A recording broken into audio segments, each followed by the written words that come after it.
The Center for Educational Media and the College of Education at Middle Tennessee State University are proud to offer professional development to K-12 educators in Tennessee through our online video library. The following video is presented by the Center for Educational Media in partnership with Professional Educators of Tennessee's Leader U Conference. For more professional development videos, check out our website at cem.mtsu.edu.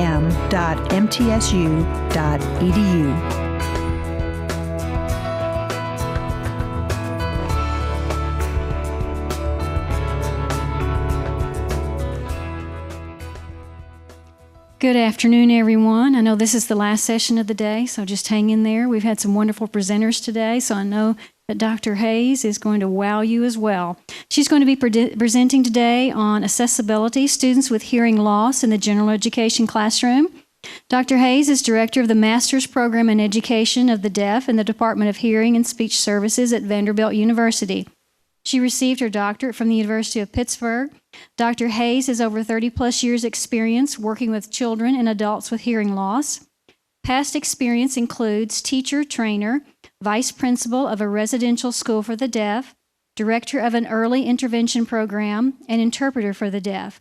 She currently has an OSEP grant for both deaf education and deaf blindness and serves as a consultant on the Tennessee Deaf Blind Project. Dr. Hayes has published numerous articles and made presentations both in the United States and abroad. Please welcome Dr. Lynn Hayes. Hello, we're small. I saw an ad in the newspaper when I was 9, and it said there was a sign class offered, and I called and said, I'm 9 years old, can I still come? And they said yes, and by 11 I was interpreting, which you would never do that now. It would not be appropriate, not be professional, but you never know. I had no lofty goals other than I lived in a neighborhood of boys, and I was the only girl, and we played spies and stuff like that, and I wanted them to learn a new language. So I was going to teach them all to sign so that we could all be spies together, and then so my brother and I could talk in church. So I did, you know, and all the deaf community always says, how did you learn to sign? I went, well, I wanted to be a spy, and I wanted to be able to talk in church, and my brother was the least, I mean, he was my poorest pupil ever, and we would be sitting in church, and I would spell something, and then he would go, how do you do A? And I go, how do you do C? And I went, just tell me, just tell me. And he actually has a hearing loss, so it might have been helpful for him to have learned a little bit of this. But so I've been in the community a long time, more so on the signing side of the community. And then when I came back, I taught at the University of Kansas for a while, decided I needed a break from adults, and jumped right into a residential school for the deaf where I thought I was going to have more free time, which is such a joke because it's 24 hours a day. But then was ready again to get back to adults and came back to Vanderbilt, which is more of a more oral approach. So I've kind of been on the continuum, and I will tell you, I'm for what works.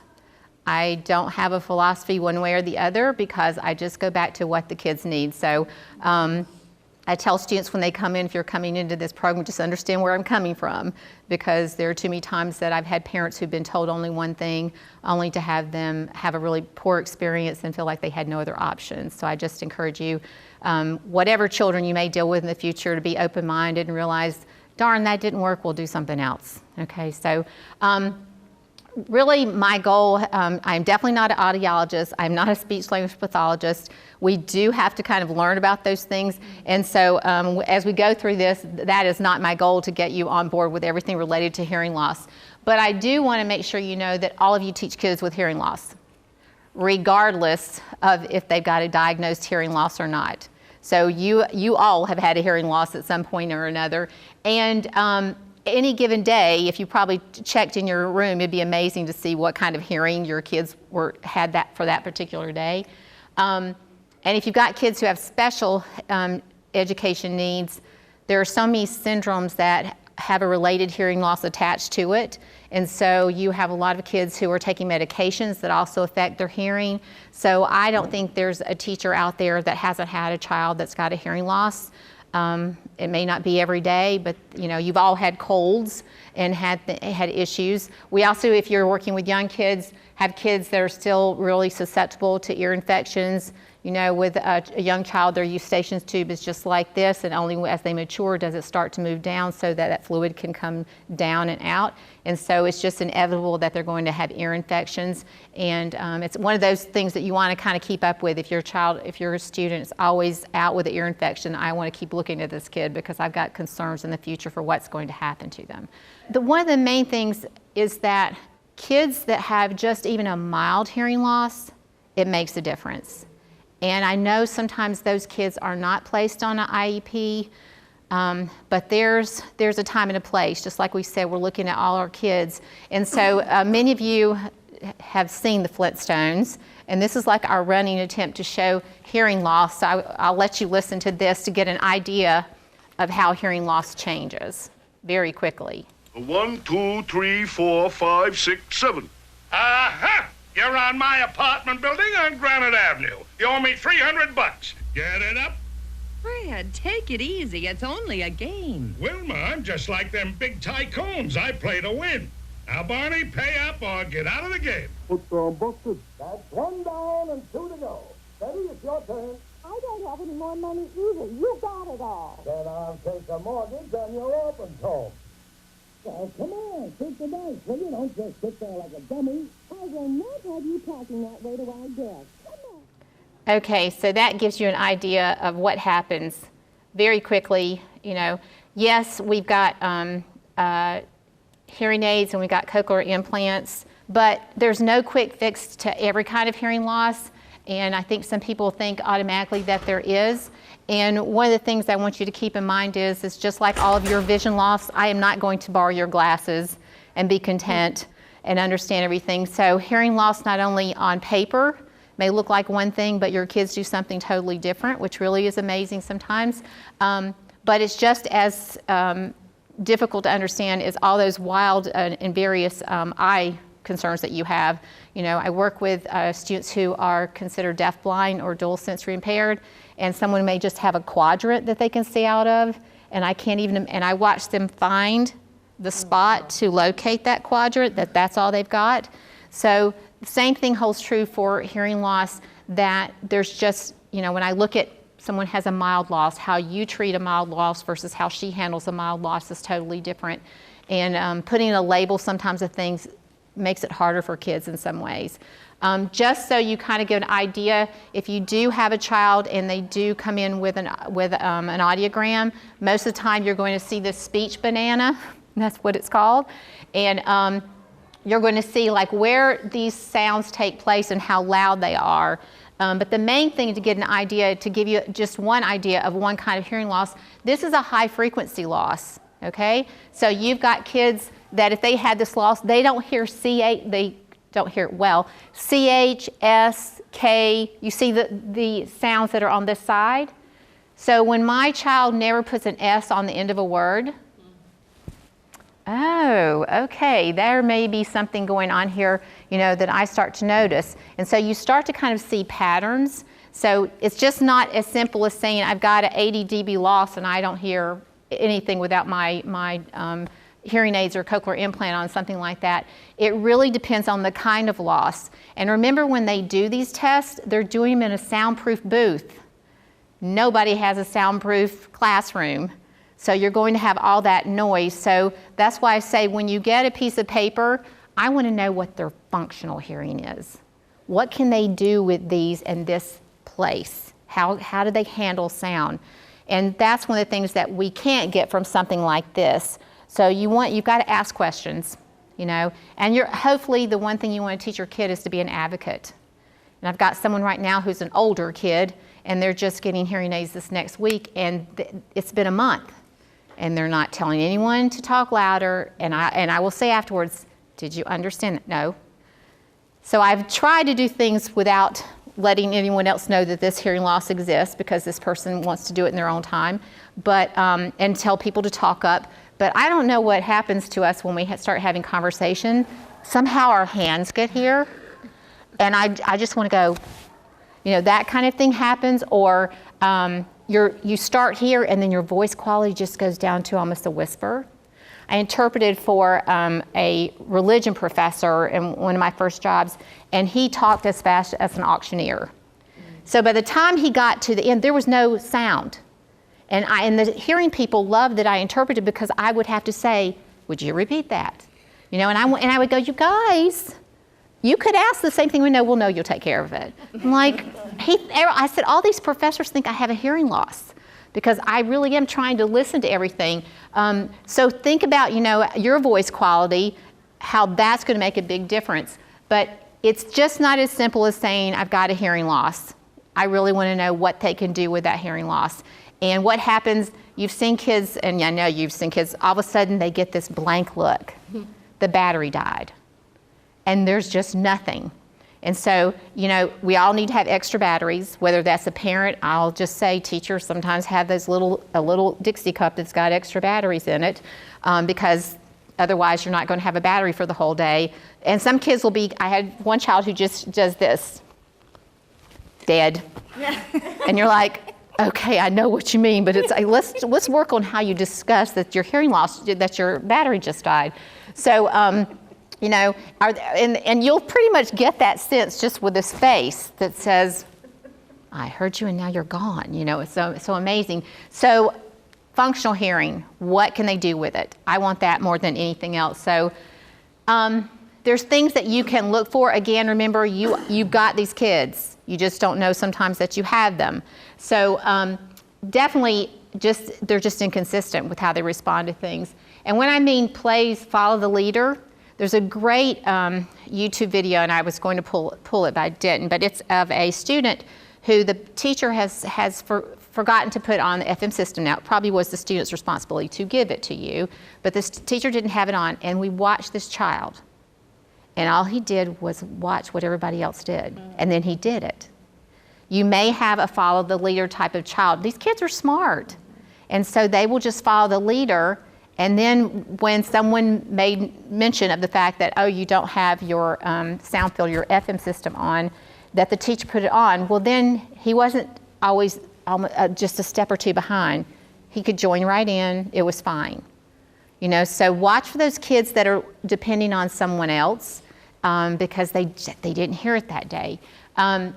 We already said a history of ear infections. You may have someone who has a soft voice, and you would think they would have a louder voice because they'd want to hear themselves, but that typically isn't the case because they can't figure out when you're trying to listen to your own voice. We all think we all sound differently when we listen to ourselves, you know, on a recording. So it's harder to really determine how loud or how soft, and you don't want to cause a disruption by being too loud. So you've got kids that really have a soft voice. I'm not going to go through all these, but some of the things that you'll definitely see, they'll answer a question that's totally opposing to what you just asked. And you think, okay, am I a bad communicator? Or did they just not hear this? You know, so there are things that you start to realize when they are having a problem, and maybe where in the room they're having a problem because of whatever way your classroom is set up. They have a time lag. You do the same thing when you take in information. Sometimes you already ask a question for clarification, but your brain now has told you what the answer was.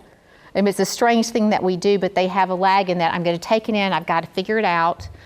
Now I'm going to respond. But you haven't waited, you went to the next person because we're notorious for moving right along. She didn't answer it, you'll answer it. So we've got to think about just those kinds of things, and it's just a few seconds, but it's a few seconds that's really important. Some of the things that you and I would consider bad behavior, maybe the behaviors of this child, as in they're not attentive, or they are withdrawn, or they look like they're daydreaming because they've just gotten tired of trying to listen. And listening is hard. You've all had to listen to someone today. You may have had those moments where you drifted, you know, and you come back to us every once in a while. But you're listening just naturally. No one had to teach you to listen. And think about that. If someone had to literally teach you how to listen, it's work. That plus looking at this, and there are a lot of these, and they're not all great to look at. So when you're trying to watch someone's mouth, this takes your energy. So these kids also are going to be your kids who start to nod off. I mean, fatigue level is huge in the afternoon. We're doing a fatigue study. Dr. Bess, who was a former chair of the department at Vanderbilt, is doing a fatigue study. And what he's finding is these kids get in the car and crash. They are so tired. So imagine having to truly force yourself to listen, plus use this in a real busy environment, not that perfect environment. So it's work, and I think, our hearing kids would say the same thing. It's work sometimes. I think the good news is that any of the recommendations I make will help any child, okay? We can't do them all. You have to figure out what works best for you in your classroom and what's realistic, honestly. We don't have a utopia, so you could just ask for things. There have been a few schools that literally have developed their whole school system based on the architects coming in and making sure these rooms were going to be blocked from sound, which is amazing, but of course that was a luxury they had. There's several architects in St. Louis, because the St. Louis area has had 3 large oral schools for the deaf, and they wanted that perfect climate. And so one of the things they looked at was just how well your doors and windows were sealed. How many times do you hear someone going down the hall? The whole troop going down the hall. So it's things as simple as that we just accept. They happen, but they're things that we can do. One of the things you want to ask yourself is about your classroom. And typically what we're asked to keep it as a 15 decibel difference, as then I'm the teacher, I'm speaking at 60, so the noise should be about 45 in here. When the noise is about 60 dB as far as the noise level and I'm at 60, we're competing. If you want to find out your decibel level in your classroom, there are all kinds of free apps. And I've listed 3 of them, the dB meter, volume, and too loud, and decibel. It takes a second or two, but it would just give you an idea without kids. So what's it like in your room? And the reason why I say that is, in here, what are you hearing right now if none of us talk? The air. Okay, the air, the people next door, okay. Doors, and they definitely, unless we're being really careful, they make a lot of noise when they open and close. So you could just check to see. Every once in a while, just get an idea. Again, remember, it goes back to good for every kid, okay? I'll tell you, you're not alone. I think there are a lot of resources. If you're living in a county that doesn't have something that's readily available, there are people that are a phone call away. And I encourage you to take advantage of those people, and we'll talk about some of the resources. And again, think about your kids just those kids with hearing. How many things in your room are making noise? Okay, so do you have a really, like we said, a loud heat and cooling system? Are you the one that is right beside the cafeteria, and every time the milk truck comes, it beeps in as it comes down, to let people know that it's coming in? How loud? A lot of overhead lights are really loud. Sometimes they buzz. They got to really, something that you and I get used to. I would check what's in your room.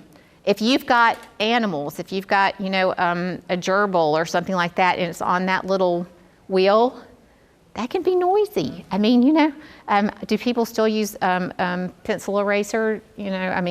If you have a sharpener or something like that, it would matter. The ones that are electronic or the ones that aren't, they're loud. And if you put your kid right there, that's where he sits every day. Well, that's what he's going to hear every day more than anything. So just kind of, if you can walk around your room and just think about some things you might change. And I'm not saying change the world. What's one thing I could do for all my kids that would make it a little bit easier to hear?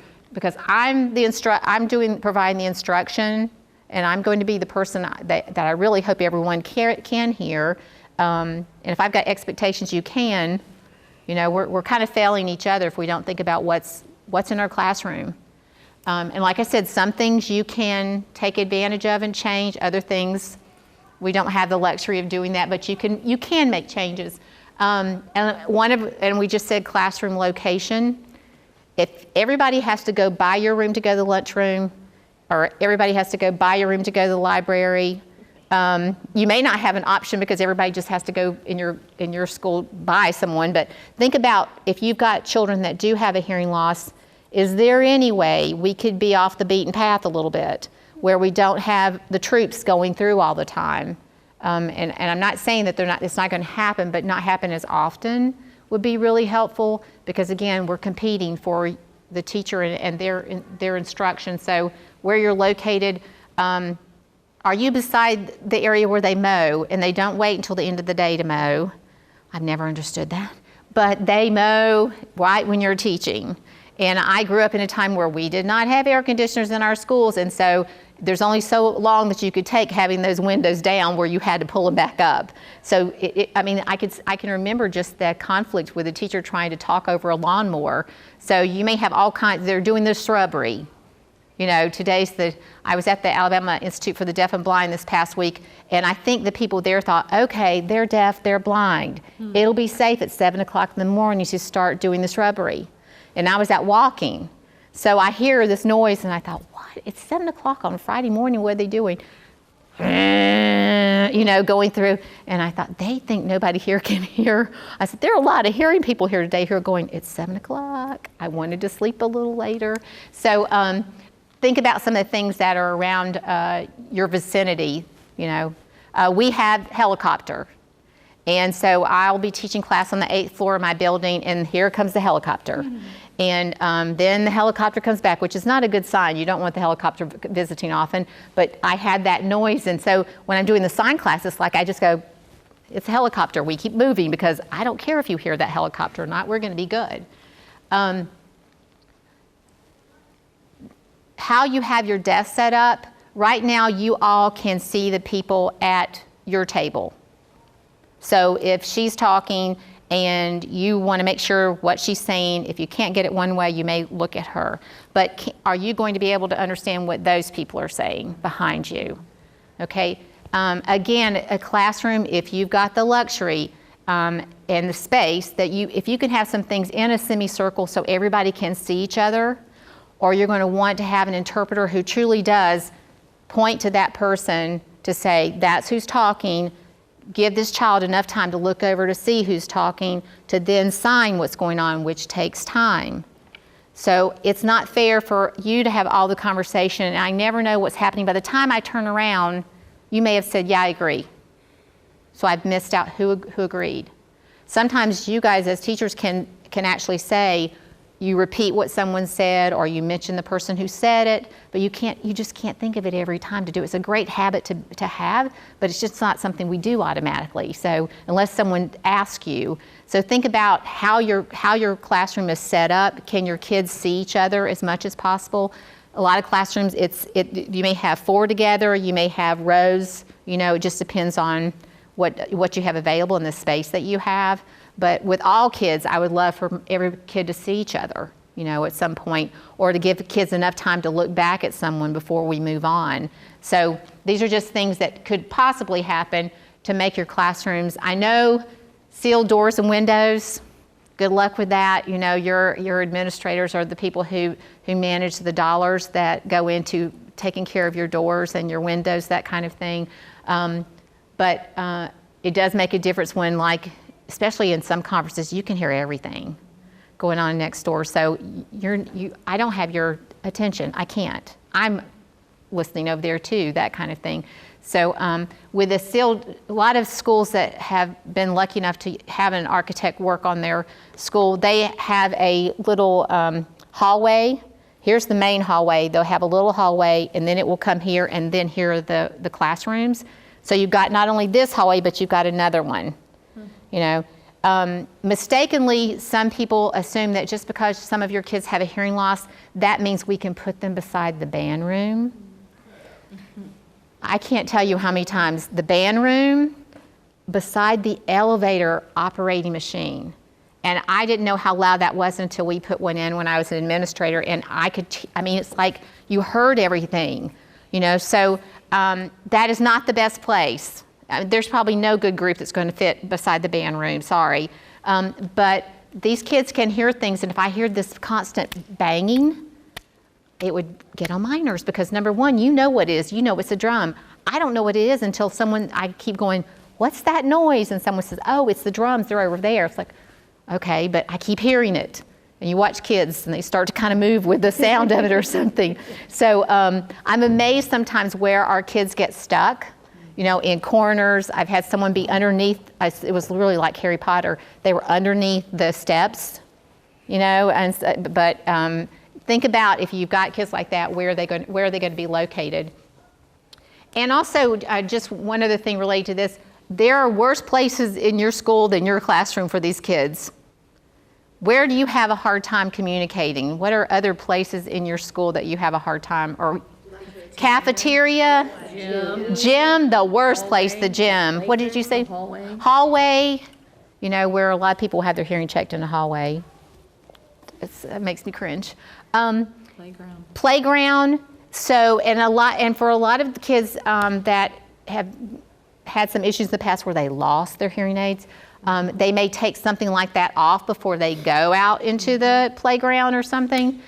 We've all had those moments where everybody gets in line and you just do this. And luckily, the Dragon Park, we did actually find one that day where we just lined up and just kept walking like this to find the hearing aid. But they're worse places, so if you are the bearer of bad news, let your PE teacher or let your administrator, let someone know that this is a hard place to hear in. So if they can't hear well in your classroom, it's going to be so much worse than a gym or in a cafeteria. So you want to make sure you do the best you can so that they do have access. They're going to be in there. I don't want them going somewhere else, but understand it's going to be harder. And if you have a cafeteria person who's asking you a question, would you like so-and-so, and this kid doesn't know what you said and then just shakes their head yes, and then they get something and look at it and go, no, I didn't really want that. So you have to think about there's a lot of miscommunication. And I'll throw in this, that just as badly as you and I do it, students with hearing loss do it too. I'm looking at you and you're talking about something, I go, and if I ask you again what I said, you would be like blank. There would be nothing there. When we're bad. Go to another country. What happens when someone else is speaking another language? We really look like we know, and if they ask you a question, it would not be pretty. So think about your kids that do this. I had 2 twins that have hearing loss, and I'll go back and forth because I grew up in a culturally deaf community, so deaf is what they want to be called, not children with hearing loss or children with hearing impairment. So just know that happens with me.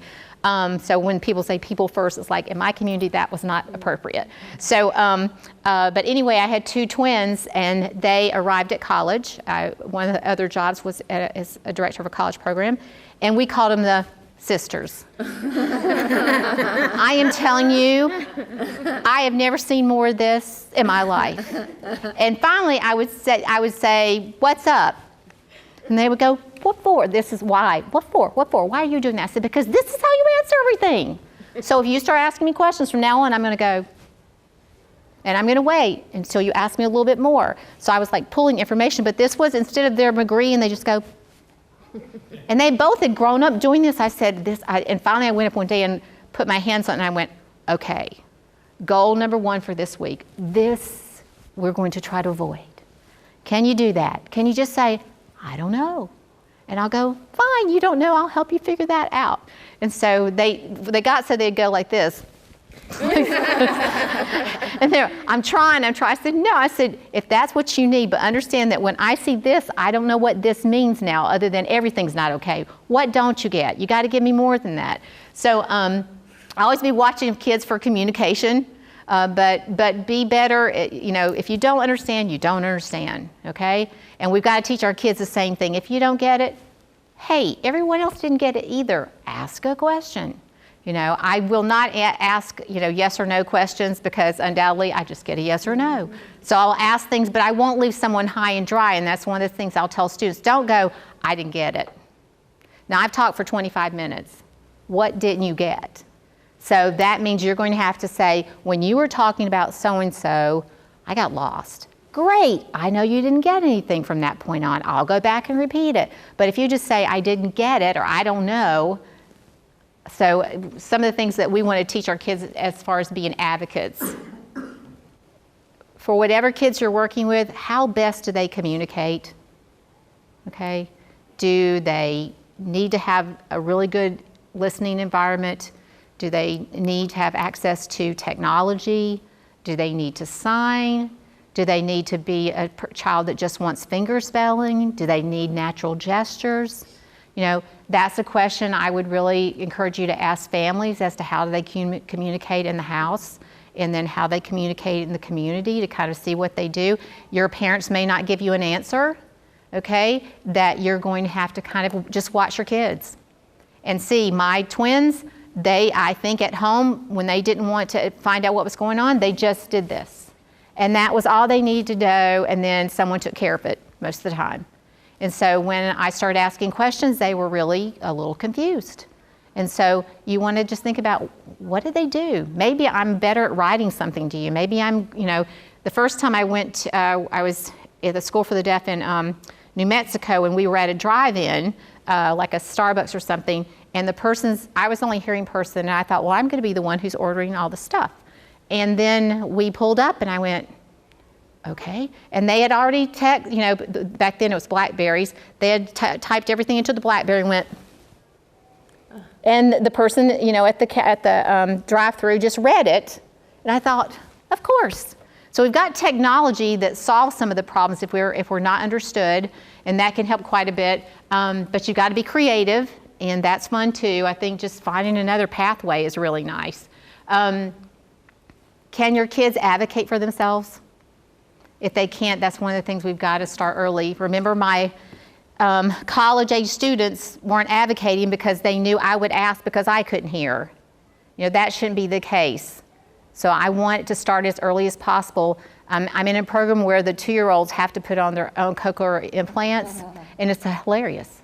I mean, it is just priceless. And they've got those things off, and they'll say, okay, what do we do first? And they'll go, magnet, okay. You know, and they'll put it on, they'll maneuver it enough, or it could be the same thing with a hearing aid. They need to take responsibility as soon as possible. You know, if they don't, we're going to have kids that are, you know, in high school still letting someone take care of their hearing aids or their cochlear implants. So you want to know how to troubleshoot too. So I encourage you, you know, if you get a child who does have a hearing loss, good luck having that audiologist come by, because they are responsible for so many schools and so many kids, and it would be nice if they could be there, but they can't. So you really want to learn how to troubleshoot.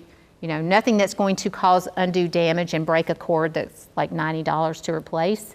But you want to ask some questions and ask an audiologist or ask someone that can troubleshoot to kind of figure out what's wrong, because you don't want kids going weeks without having the equipment that they need. What does not hearing or not hearing well mean to your students? If you don't hear well, does it mean she never participates? She is the last one to ever join because she doesn't hear it well enough to participate as far as asking a question or just being a part of the process. You know, so you really want to know, what does that mean? Does it mean I just don't join in? Does it mean I'm the last one picked because I can't understand what's going on in the classroom? Does it mean I get a bad grade because still someone doesn't understand what the hearing loss means to me? So you've got to watch. We just got to watch our kids and kind of think about those kind of things. In your classroom, where do they hear best? Where do you hear best? You know, if you think about it. So is it best for that student to sit near the door? No, we know there's too much traffic. That's a bad place. But is it best for them to sit right here when my teacher is always back here walking around and talking? So someone saying put someone on the front row does not solve the problem. You know, it may help in certain situations, but I'm staying here, but we roam, you know, and someone has a question back here, and it's hard to find out that information if I'm sitting right here. So again, totally up to you and your class to kind of think about it. And it's great if you've got kids who can start to think about it themselves and ask the question, where's going to be the best place? Okay, if I'm the interpreter, if I have an interpreter, and I've had too many teachers do this to me, and I don't know how they forget I'm there, but maybe that's a good thing they forget I'm there. But I will be interpreting for whoever, and the teacher I don't know what happens, but they stop right there. And it's mostly, I've done it with college level professors.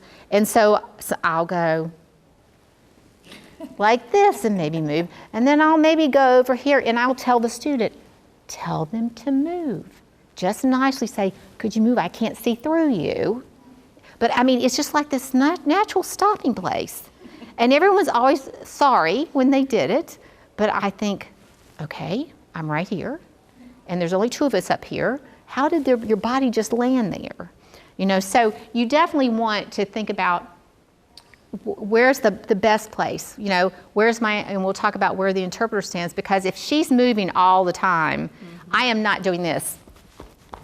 Here we go. And then she turned around and here I go, you know, and I look like a fly or something. I'm going to find a central location and I'm going to stay there. Now, definitely if she comes up to work with my student, I'm coming with her, you know, or I'm going to be near enough that I can interpret. But you've got to think about where's the best place to be. That I'm not going to bother the teacher. That's when the main, you know, I should be you should be oblivious to me. I will guess I was that day, but I finally did move his body. I just I wouldn't have never, that was a bad thing to do, but I knew him well enough to go. And he goes, oh, I'm so sorry. You know, so he never lets me forget. This is the same man who truly ran into me. I mean, and he was a biology professor, and he was doing this, and he just ran right into me.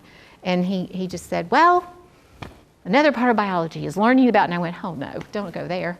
So think about what you can have in your classroom beyond an interpreter, beyond a teacher. Are there other types of technology? I'll show you an example of something that everybody can get for free, but almost everything's captioned. Now, if it's good captioning or bad captioning, that's another story. You all have watched YouTube videos or something like that where you go, I don't know exactly what that ended up, you know, it just totally changed within the context. And so the FCC is cracking down on that to make sure it gets better.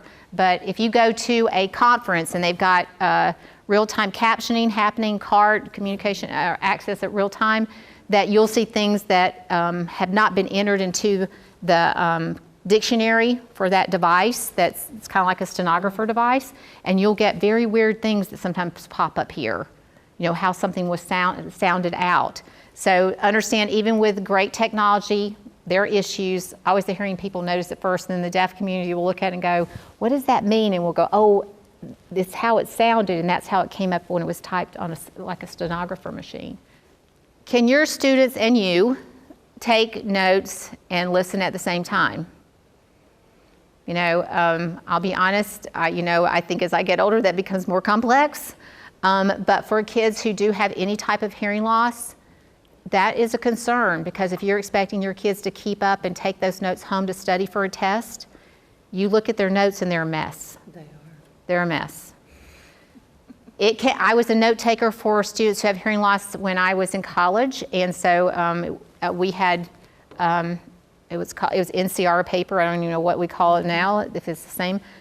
I had 5 students in one class, so that meant I was writing like this to tear off to give to you, to tear off to give to you, to tear off. And we had 2 note takers for every class, because what I thought was important, she may not, or she may take better notes. It did make me a better note taker.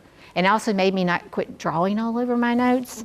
I had trees and things all over the place, you know, and so I realized that they had to make sense.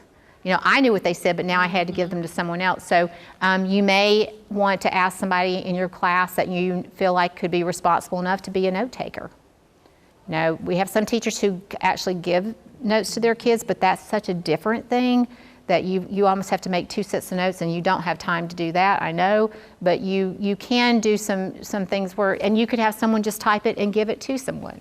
So many, like with the new Vimeo and stuff like that, yeah. You can actually screenshot and just copy it. So that kind exactly. of helps too as they get older. Yeah, so I mean, I still have to remember, oh, I could take a picture of that. You know, and you guys, I mean, I saw 2 people in the session before taking a picture of the screen, and I went, well, that makes sense. I don't think to do that. You know, it's a whole lot easier, but I still kind of think of, I'm going to write this down. And for me, writing it down makes it stay here a little bit harder. And speech to text, too. Yes. Oh. If the teacher's talking, it can go into text form. Exactly. So you just have to, if you're playing around with any of that kind of thing, play with it. and see how well it works to know if it's going to work for your student. Can you determine when your kids are lost? Yes. What happens? The behaviors. Okay, behavior. So I may have what we would consider bad behavior, but actually I'm confused behavior and I'm lost behavior. What other things do you see? Don't look at the interpreter. Don't look at the interpreter, okay. Or do they look at the interpreter because they're lost? You know, I've got kids who are okay listening to you, but then all of a sudden you do something here. If they don't want to hear, they quit. Oh, we can always not want to hear. That's definitely a problem. Selective hearing, which many people have. And just like kids, when you do peekaboo or something, you know, and kids will do this and think you can't see them. And I've had kids that would do this, and then they really can't see or hear, so we're really in trouble. You know, so especially when I was doing assessments, and kids learn pretty quickly, oh no, we're doing an assessment. And so I will tap, and they'll open an eye, and I'll say, okay, we got to keep our eyes open. I said, do you want to stay all day long? No. Okay, well, let's see, we can finish. And I had one student who we waited on the honeymoon period to end, and it actually didn't. She was so craved to learn. When she arrived at 5 with no language, and I mean no language other than body language, we started to do assessment to just kind of figure out what she knew. She was very dramatic, so if she didn't like it, she'd go, I mean, and she did it very well. I mean, and so we took pictures because by the time we figured she was in high school and graduated, we wanted a picture to go like this. And, but it's amazing when kids haven't had that experience of taking in information and all of a sudden they can. And like I said, we were expecting that period of excitement to end. It never ended. She would come in a room and she'd want to know first who everybody is. So she'd go around. Then she'd want to know what's happening in the room. And she wasn't trying to waste her time, or just take up time. And her mother called and said, I don't know what's going on. She walks around the room and points to a lot of stuff and then goes like this. And she goes, and I don't know any signs, so I'm going to start sign classes, you know. And so this child, you know, she communicated. Now, if I wrote it down, it wouldn't make a lot of sense to somebody else, but I knew when this happened, I don't want to do this. And high drama was about to occur. You know, so think about what tells your kids aren't getting it. You know, what are some of those little signs? They may get sleepy. You said they may start acting up. They may you can see it. A friend of mine called it going to the Bahamas. When his kid would just float somewhere else, he's in the Bahamas. And at first I went, have you been to the Bahamas lately? What are you talking about? He goes, no, I can see when he starts to lose it, he just floats away. And so our family just calls it going to the Bahamas. La La Land. Okay, so you've got options.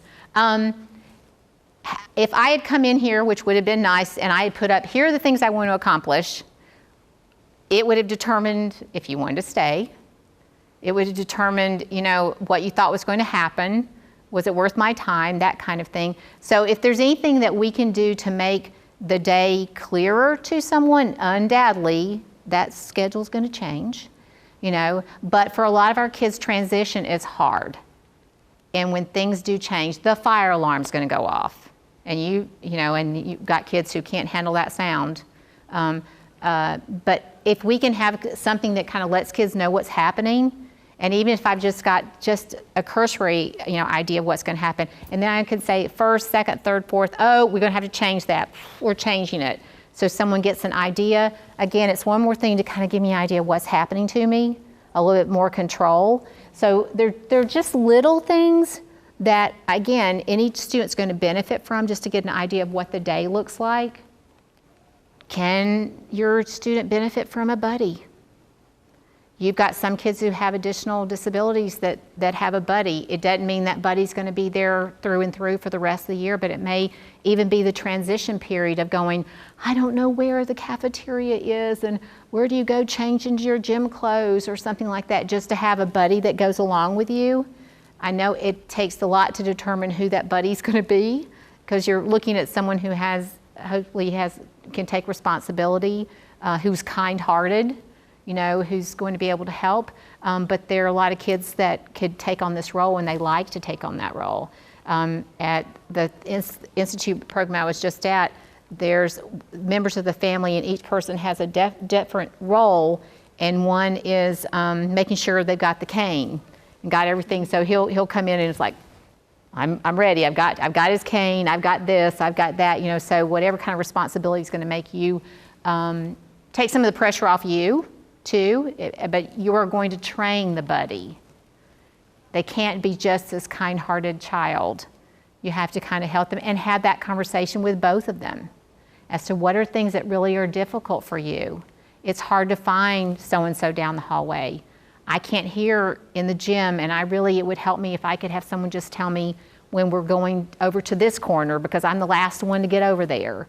Or I'm the last one. I had kids before that would still be bouncing balls or doing something, and the gym teacher had said, we're done, everybody go down and change, and they're still bouncing and they're not looking that way, and then they turn around and everybody's gone. And it's embarrassing.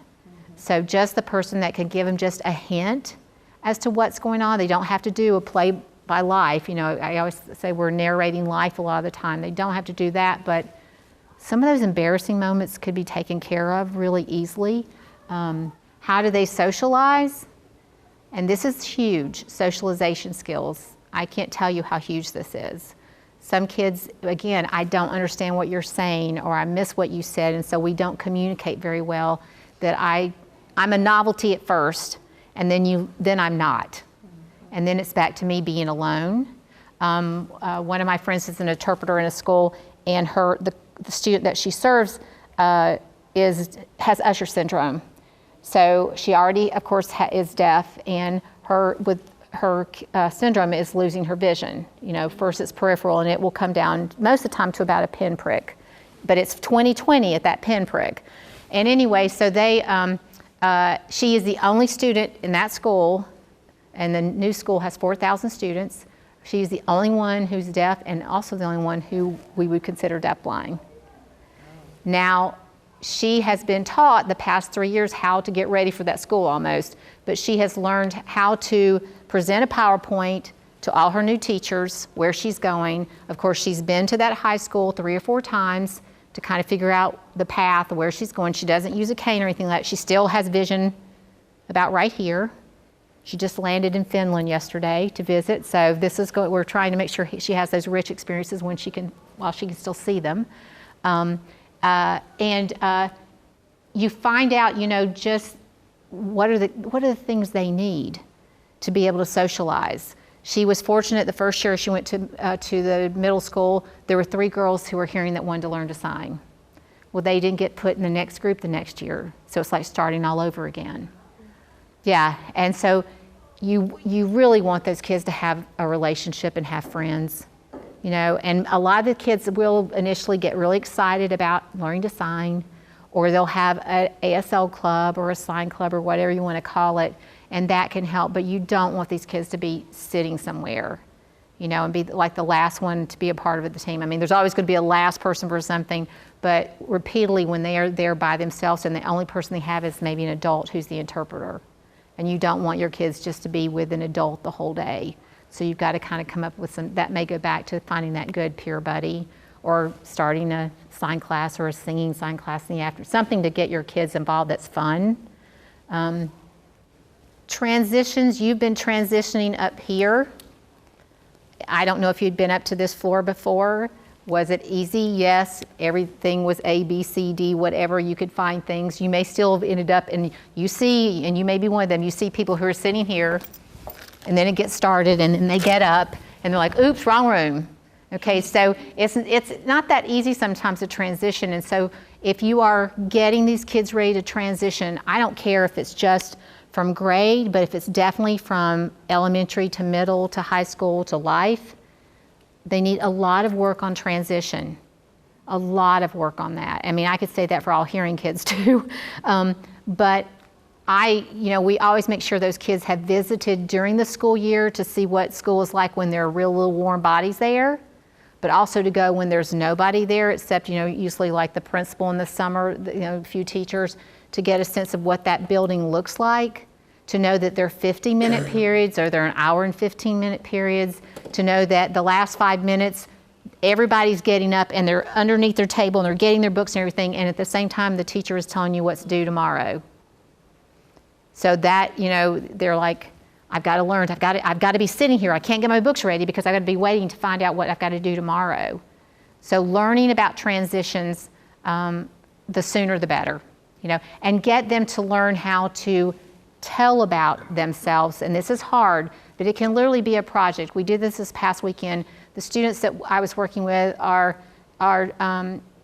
dual sensory deafblind. They are college bound, okay? And one of the things that we did was a transition chart to just the conversation they would have when they go to college or when they go to a job to talk about their vision and hearing loss.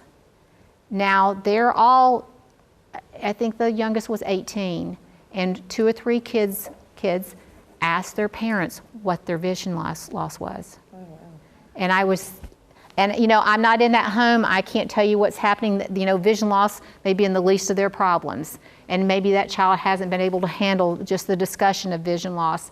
But pretty early, we want the family, we want us to be having those good conversations to understand our vision loss. Because this child started asking questions and was like, really? Well, I didn't know that. And you want to go, why didn't this happen a long time ago? So I want my 5th grader to come to now the new 6th grade classroom and talk to my teacher. So the person I'm talking about that's a 9th grade, who has deaf blindness, she has a PowerPoint and she tweaks it every year. And she goes to her new homeroom teacher or to the group of teachers to tell about herself, and she feels like I'm taking back some power. And ask me questions, because I can answer those questions. So you can just see the difference since she started to do that. So I'd say with all our kids, we want them to be able to be good communicators, but if she tells me I've got a cochlear implant and this is how I use it, and I go, wow, I'm so glad you told me. Now with hearing aids being so tiny, somebody showed me their new hearing aids this week and I was like, you're bald and I can't even see those hearing aids. I said, I thought the hair would cover something. I said, they're so tiny. And so you want to be able to share your information. I mean, desperately, I want these kids to know how to advocate for themselves. And if they don't, they're going to get in situations where it's going to be uncomfortable and they're going to be lost. And I just don't want that. It hurts me to see them lost as well. So the better we can teach our kids to advocate, the better off they'll be down the road. We talked about fatigue. How many times do you repeat something?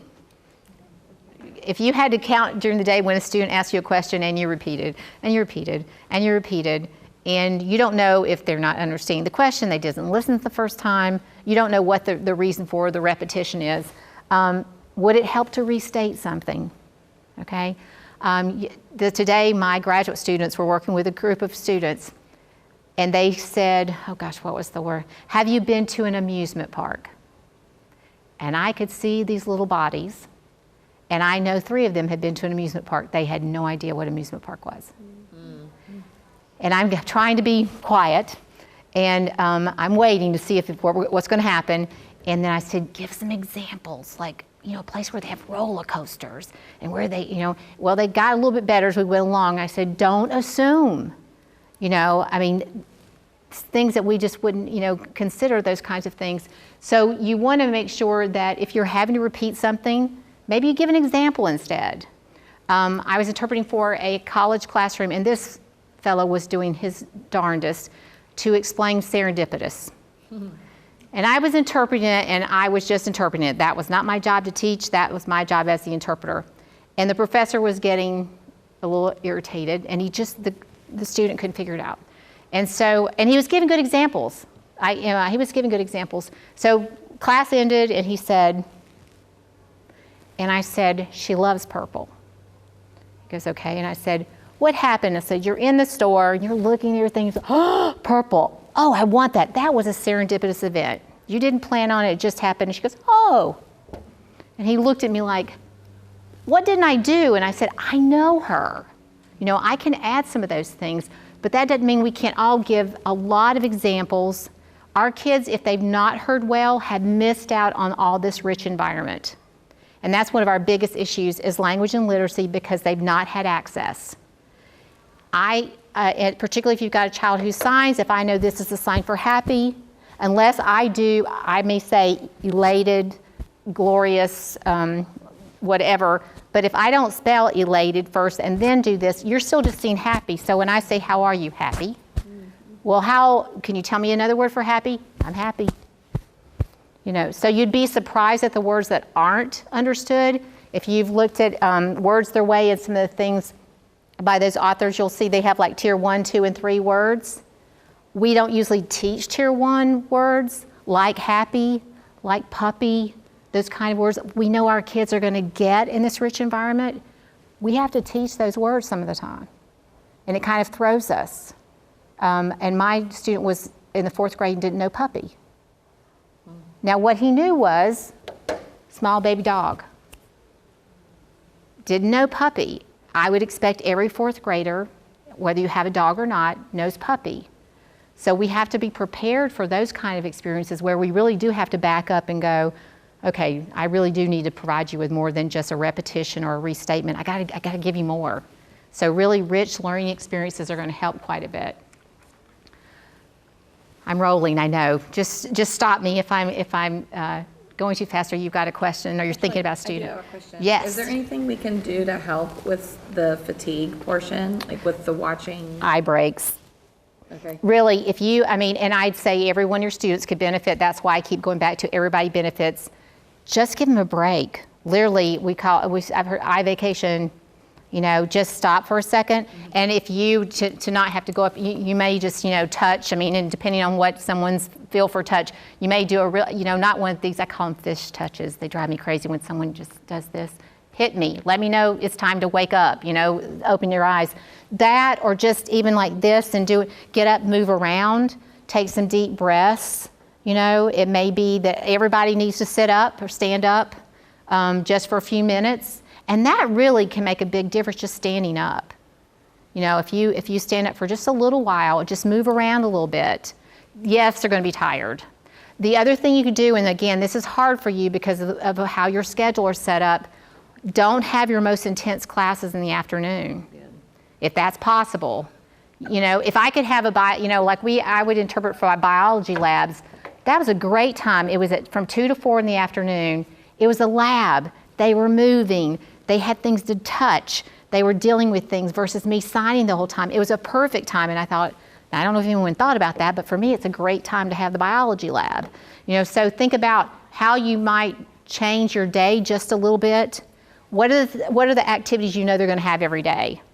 If there's something you always have them do, make sure there's an activity, then go back to how you're teaching something. If you can do, again, I know, so you may have to get up and just turn around a few times and get everybody back on board with you.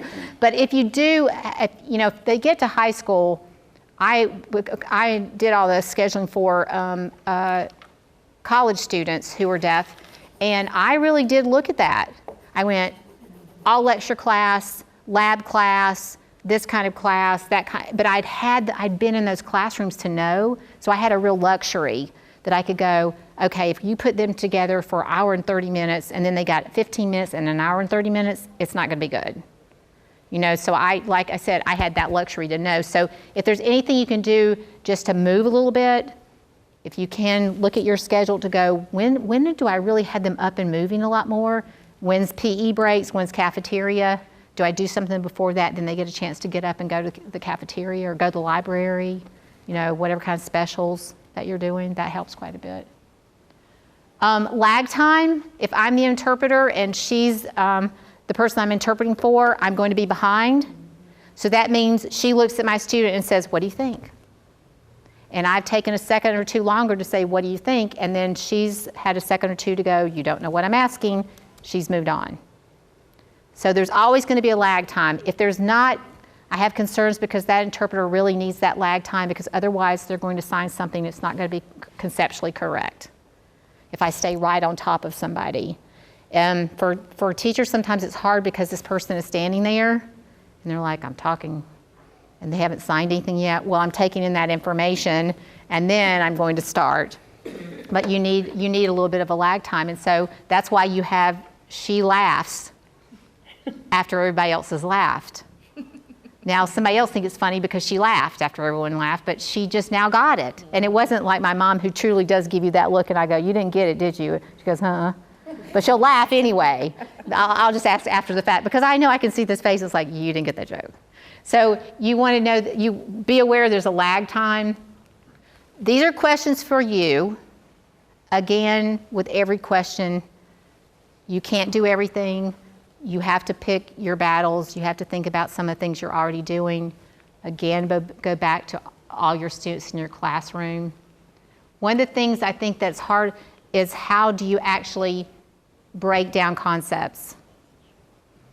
Okay, today when that student was having trouble with amusement park, nobody was getting amusement park.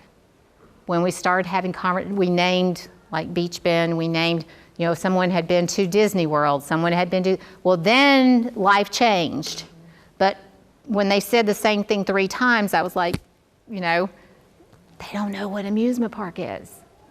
You've got to think about what are the ways you can share that information. So you've got to be able to break some things down and back up.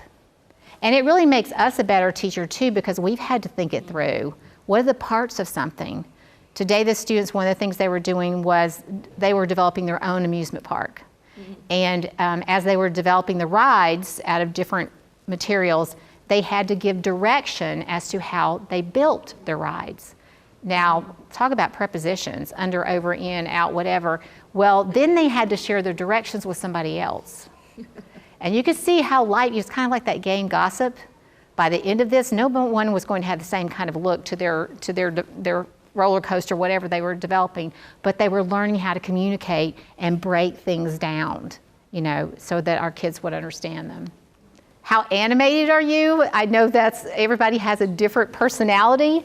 But if you can use this, it would really be helpful, because body language and facial expression are just priceless.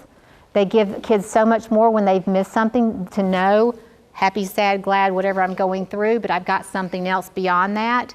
As an interpreter, I thought I was being very animated until I was in an interpreter training program, and they videotaped us, and I had this dead face. And it was all about Mickey Mouse. I can still remember, because I thought I was doing the best job anybody could do talking about Mickey Mouse. And then I saw the videotape and went, oh dear. I said, this is just, I would get bored to death.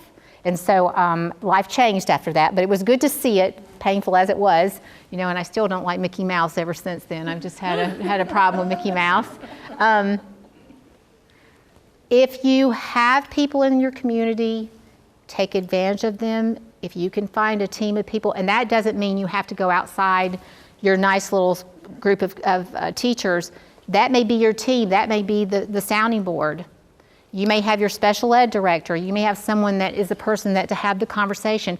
I would love to make sure my parents are a part of this conversation as often as possible, to say, this is what I'm seeing. What are you seeing at home? Are you hearing the same complaints or the same lack of understanding? Find your group that helps you to figure out the best way to work with your kids. And sometimes you just need to bounce ideas. You do this all the time. I am not getting through to this child. I've tried everything. What do you do? Tell me what you're doing with your kids. What can I do to make this more better understood? You've got some kids who, I don't know how many of you know about American Sign Language, but really the closest language it is to is more like a Native American language, or really like a Japanese as far as the structure. So of course that makes it very different from English. And I had a student, and this is at college level, who wrote a very nice article about her time away for the summer, and she wrote, touch, finish, Yellowstone, touch, finish, Wyoming, touch, finish, so-and-so. And the professor was, he didn't even know what to do. And so he said, I've got to send her to the language lab. I don't even know what this is. I said, she wrote it the way she signs it. Mm-hmm. Touch, finish means I've already been there.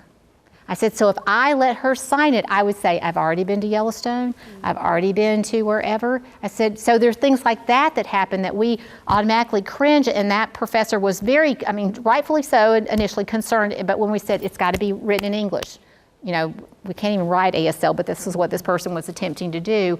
But it's one of those things where you just kind of always are having that aha moment.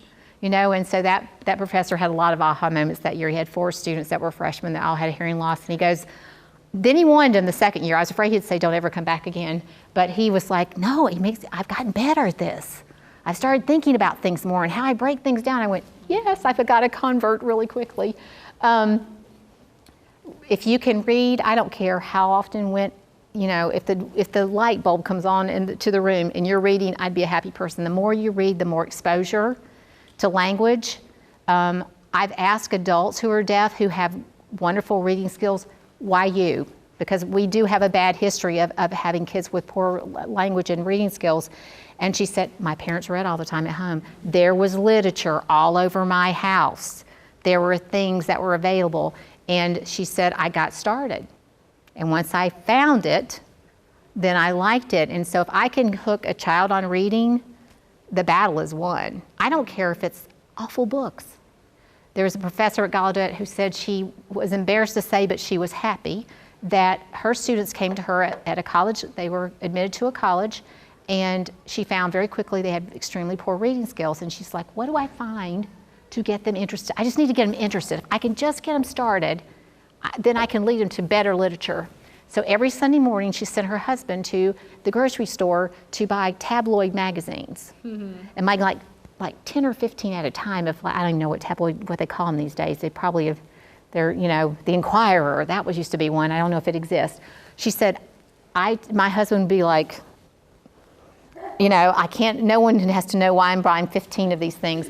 She said they would get back first and tell the students, this is a lot of fiction, but she said they started reading and started having conversations about this alien that just landed in San Francisco and had blah, blah, blah, blah, blah. And she said, I will not regret it because I got them started. After they got comfortable with the reading, then we put aside those kinds of materials, and we really read things they needed to read to prosper. And so reading as much as you can and have the kids lots of information around them really makes a big difference. Every children's book is full of figurative language. It's amazing how much is in children's books, that. And for kids who don't have that opportunity, they only hear you say, it's a piece of cake. Then they don't know other than it's a piece of cake. And so when I would interpret and I would say, it's a piece of cake, and the person had really good speech reading skills, and she went, it's a piece of cake? And I said, let me explain. So we backed up and I said, these are idioms. Let me tell you what it means. So then we started doing raining cats and dogs. And then I said, do you see dogs and cats falling from the sky? She goes, no. I said, but it's raining cats and dogs. And so now she had gotten to the point where a piece of cake was, she would do this. Oh, it's a piece of cake. And she knew it meant easy, but it's a piece of cake. And so her mother called me, and usually college age students, their parents don't call you, but she called and she goes, I don't know what's going on, but she's using these idioms all over the house. And she said, and she just giggles afterwards. And I said, well, every week actually, I'm doing extra tutoring to work on figurative language. I said, because otherwise I get these stares like, what did you just say? And so, and it only happened, she saw my lips and went, how in the heck is this a piece of cake? So that was just one of those yay moments that I didn't know was going to happen to us. But once she got motivated, she loved it after that. She was we called her the idiom queen because she was always looking for any kind of figurative language. Have fun. Honestly, yes, you may make some changes. Yes, it may take more of your time initially, but I will guarantee you'll have fun doing it because you'll just learn so much about how you teach. Just like this poor professor with all those 4 freshman English students. He said, I just took things for granted. And he goes, and I'll guarantee you there were a lot of hearing people in this classroom who didn't understand what I was talking about. And so it's one of those where just the aha moments are worth it. With her and the piece of cake, and then to the point where now she giggled about it and knew it was a big joke we had. Loved it. And she was always searching for those kind of moments. A lot of these suggestions are things that I think as a special ed teacher already do. That's wonderful. I was worried because I had one coming up in another year, and I was like, oh, this is not going to be so hard to see, because I already do a lot of this. And for most, and part of it sometimes is just like a good teaching experience where you can do that. I think for whatever your student who's coming in, that's when I want to go back to how they communicate and what kind of language issues might you have. That's going to be your battle most of the time. I mean, most of the time it's going, this is not. The exposure of what they have. And depending, everybody's had different, like we said, everybody has a different hearing loss, but having access to all that stuff that you and I have access to, we'll never know.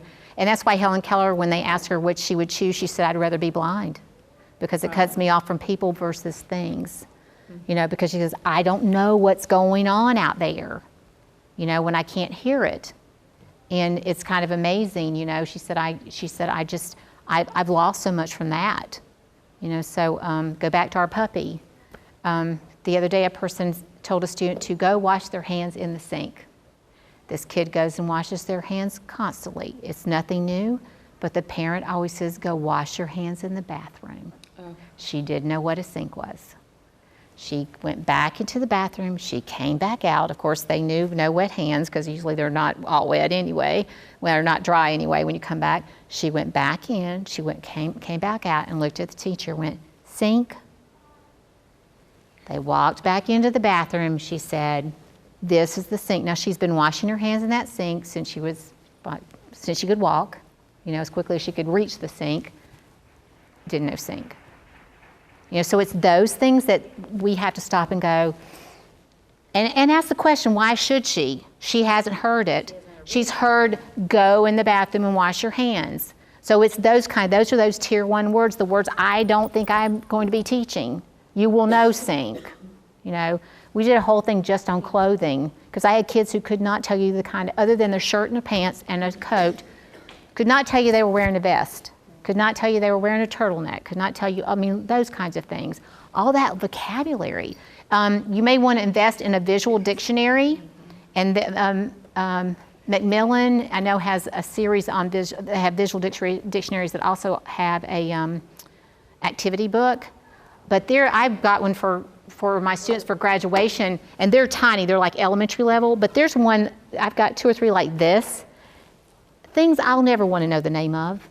Everything for a combustible engine, everything for, but it's every part of it. And so you can just go to this it's amazing. You do kind of want to flip through it and go, I didn't even know that had a name, So those kinds of things are really nice to have, and my teachers use those quite a bit at the School for the Deaf. They really, sometimes that was like something they could take with them to go, oh, there's actually a name that goes with that. Do they use the lesson pick system here? Like with the visuals? I didn't know, and at the school, I don't know, they didn't then, but that's been a long time ago, it's been a few years. So now you've got so many visual things that are available. Yeah, anything that you can make it more visual, and then using your smart boards or using whatever kind of technology you have, if you've got the luxury of having that available. You've got, a lot of kids have phones that we usually don't allow, but there are times when you've got iPads that everybody works. Heck, it can be as simple as just having, their own little boards, to write things on. That's visual, when they're doing something. If you are working with an interpreter, I would just say find out what their job is, what their role is supposed to be in your classroom. Because a lot of interpreters, if they're freelance interpreters, they're used to just working for a client, which is very different than working for an educational setting where I'm working with you. I know everybody in your family by this time, and now you're inviting me to birthday parties and that kind of thing. You really want to know what that person has been asked to do at that job. Is an interpreter only? Is an interpreter that also does tutoring? Is an interpreter that also is almost like an aide? You really want to ask, so I always want to know their job description. And I want that interpreter to know what their job description says too, because they may go, well, I just do this. Well, but your job description tells me you do. Understanding that my number 1 priority is communication access.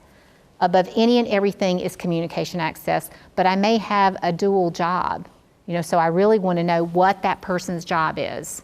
And if I can help that person by letting them see lesson plans or letting them just know what's going on, letting me know that today the magician is coming, because I don't typically interpret for magicians, and so I've got to kind of change my outlook for that day as to now we're going to be doing something like that.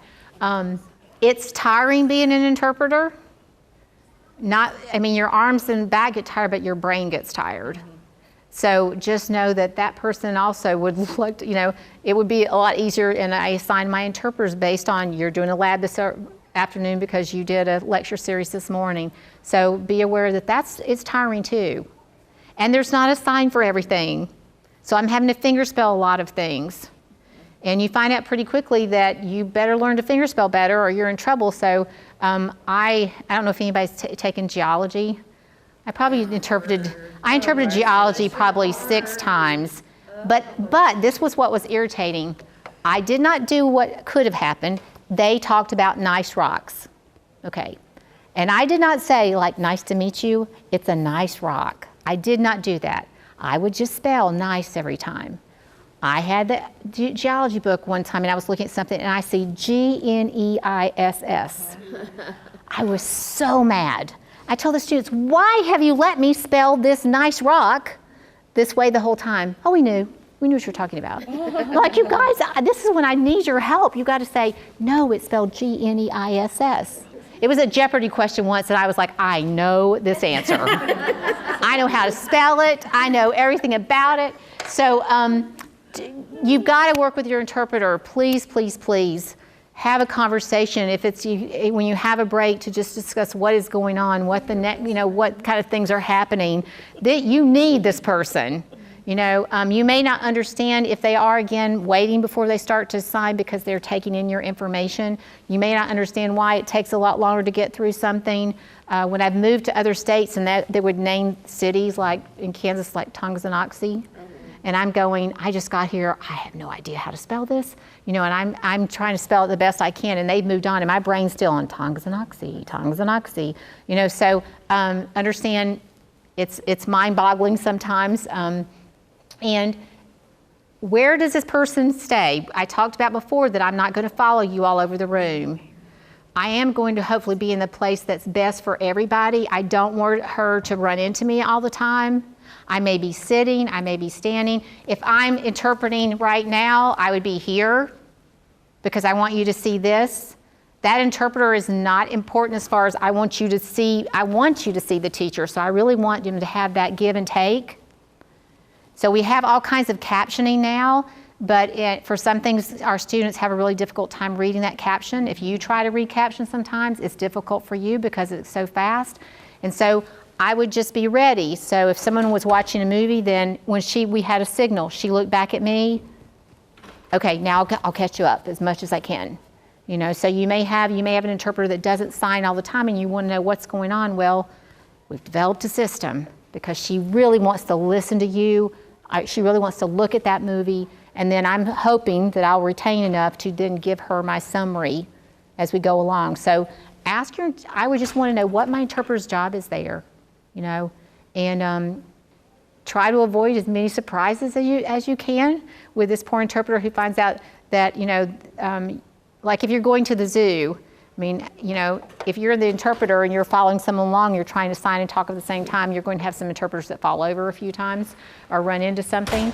So, understand that there's the tricks of the trade of learning how to stop, interpret something very fast, and then keep rolling along. But these are great people. This website, classroominterpreting.org, is for parents and for teachers and for students and for interpreters. You can go there if you've got someone who's getting a new interpreter and they don't know what the heck this person does. Here's what a classroom interpreter does. Very simple information, examples, but like the same thing, I would give it to my parent, then they have something else that I would give to a teacher versus someone else I would give it to. So there's something out there you can take advantage of. Several of you may have had an itinerant or a resource teacher in your building. Again, I'd want to know what their job is. How often are they going to be on your campus? What can I expect? I want you definitely, if you can do this, and I know days change, I've had people come in and go, I need to get her back because we're going to do a play and she needs to memorize her lines. Well, that's not what the IEP said I'm supposed to be doing, okay? So I've got some things I have to do. So don't put us in a bind if we're that itinerant teacher or that resource teacher. They do have things they really should that they need to do. You can always have and I could go, we're working on language and literacy. She's got to learn her lines for this play. Let's think about some things we could do where I'm still meeting your needs, but at the same time we're working on the play, So I want to know what that person's job is. And the reason I talk about time and space, itinerant teachers, resource teachers get stuck in every corner, are in the hallway. I've had more of my practicum students have been in the hallway, which, as you've already said, the worst place to be. Some of them get put in a library in a corner. That can work. I've had a few where they were in between two other rooms, which the bathrooms were in this little room, and the lockers. So anybody that had to go to the bathroom and anybody that had to get something out of a locker came into the room. So we never had a steady state of doing anything because it was just like a traffic, signal letting people in and out. So you may have to beg your principal or just try to explain to that person, we need this spot. It may be in your classroom. You may have enough room in your classroom to have their own space. That's great. But there's no reason for that person to come there if they can't find a space to be able to work. I'll tell you, I think most itinerant teachers would say they're not happy with their situations because about the time they get started, they have to leave. And that's a hard job, but it's sometimes what has been decided, and it's the only thing that's available. So you're sometimes stuck. But we definitely have. These are people who come into our building, and I tell my students, you need to know the secretary and the janitor. Those are my two important people when I'm starting out. It's like I want to know these people. And this is another real important person in your team. If you're going to have an in-service and you want something done, this will be a great person to do your in-service. Another person, if they're willing, would be your student. And the student this fall is going to do 15, they only gave her 15 minutes, but she's going to do 15 minutes with her 9th grade faculty, and she's going to do the in-service. So if there's any way, it's going back to, self-advocacy, getting our kids on the right track, those teachers realizing this person has a voice and they know what they need. These are some things that are available in our community, but also globally. Of course, a lot of you use Bridges downtown, Hearing Bridges, which typically serves Middle Tennessee, but really can help 0 to death as far as the age population that they work with. If you just even type in Hearing Bridges on your computer, it's going to come up. They're constantly having things, supporting the community. They do tutoring in the afternoon, so many days a week for kids. They have different camps that they do, so there's a real variety.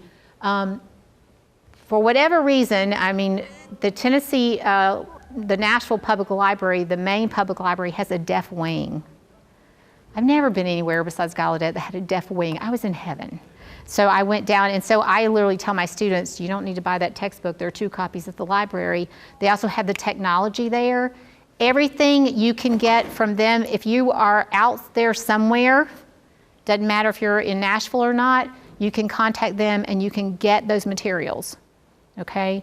So take advantage if there's something, if you kind of start looking at their materials and go, wow, I sure would like to know what that even looks like before I buy it. No cost. It goes out, they pay for postage, they pay for postage back, okay? So take advantage of them, that's why they're there, and they really have, like if you've got, if you need math vocabulary, there's a few things online, like in Texas, a few other places that have really good math vocabulary. One of the places I was at initially, they did a whole thing just on math vocabulary. So if you're interpreting calculus, here's the math vocabulary, or geometry or algebra, whatever, here's the math vocabulary so that we don't invent things. Because people are notorious for inventing things, and sometimes you have to keep explaining to kids, only here, not out there. They don't understand that. Having been at a residential school, we're worse, because everybody in the community uses it, but it's not something that everybody out there knows. But that library system, again, is going to help you with anything you want. The Described and Captioned Media program, if you want any movie you want professionally done and captioned, all that is free. If you are serving a child with a hearing loss, All you have to go is to that website, become a member, which means getting your name and your password, and you will get a newsletter that tells you all the new things that are happening, but they will also send you everything for free. Okay, I've had one of those at our school. We used to have one at our school that was a drop site for the Southeast, and so only thing they will ask of you, how many times did you view it? What'd you think? That's it. So if you need something like, we were trying to get Torah, which is a World War II, isn't it? Yeah. And so my middle school teacher, I said, well, I'll just get it this way because you don't need to go buy it, it's free. So you can do that kind of thing. Tennessee School for the Deaf, most states, their School for the Deaf is one of their resources. So if you're trying to find like a psychologist or someone who's got a background, someone to take care of some of those kinds of things, all you can do is ask. You know, they may not have it, they may send you elsewhere. But most schools for the deaf, they're supposed to serve as a resource. Success for Kids with Hearing Loss is a website. They also have a book and a DVD, but it's just forms. Honestly, if you need something to just go, my kid's hearing like this, let me check and see. Do you hear a noise? Do you hearing this? And it's already done for you. So you may just want to get on their website just to have it to send you things. You may not want to purchase anything, and that's just totally up to you. A.G. Bell, Alexander Graham Bell Association works with kids who are oral. They have a big parent section, a big teacher section. So again, a phone call away to say, I've got this kid, who could you set me up with? Hands and Voices is a parent organization, but if you go to Hands and Voices, they have chapters in each state. They have all these downloadables. So if you're getting ready to do accommodations and you're working with someone, all the accommodations are there and you can just check what you want. You don't have to reinvent any of this stuff. They've taken care of it for you. And they've made it user-friendly too because they've also thought about parents through this whole process, and parents run this, so they do an excellent job. The last one is deafchildren.org, which is American Society for Deaf Children. It's kind of the other side of being the manual versus oral for A.G. Bell. And they're working with families. They always have conferences in the summer so parents and kids go, but they're really, really helpful. Okay, just some things to think about. If you're gonna get that kid, if you have that child, what are things you could do without even having to hardly lift a finger, really? Like you said, I'm already doing half this stuff. What are things, one thing I could change this year? Go in my classroom and look at it and go, okay, a lot of this noise stuff I've got to work on, or I really need to have a better place where when everybody can see each other. Doesn't mean we're there the whole day, but when we're doing something where I need everybody to look at each other, I can change something. Those just think about what's one thing I could tweak, and I'll guarantee you it'll help some other child in that classroom. I have no doubt.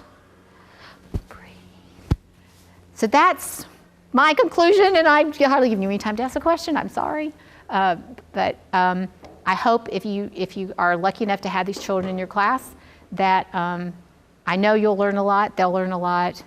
You'll laugh a lot. You may cry a little bit, and you also get extremely creative. You know, it's amazing, but it's a great challenge. So I'm here if you have questions.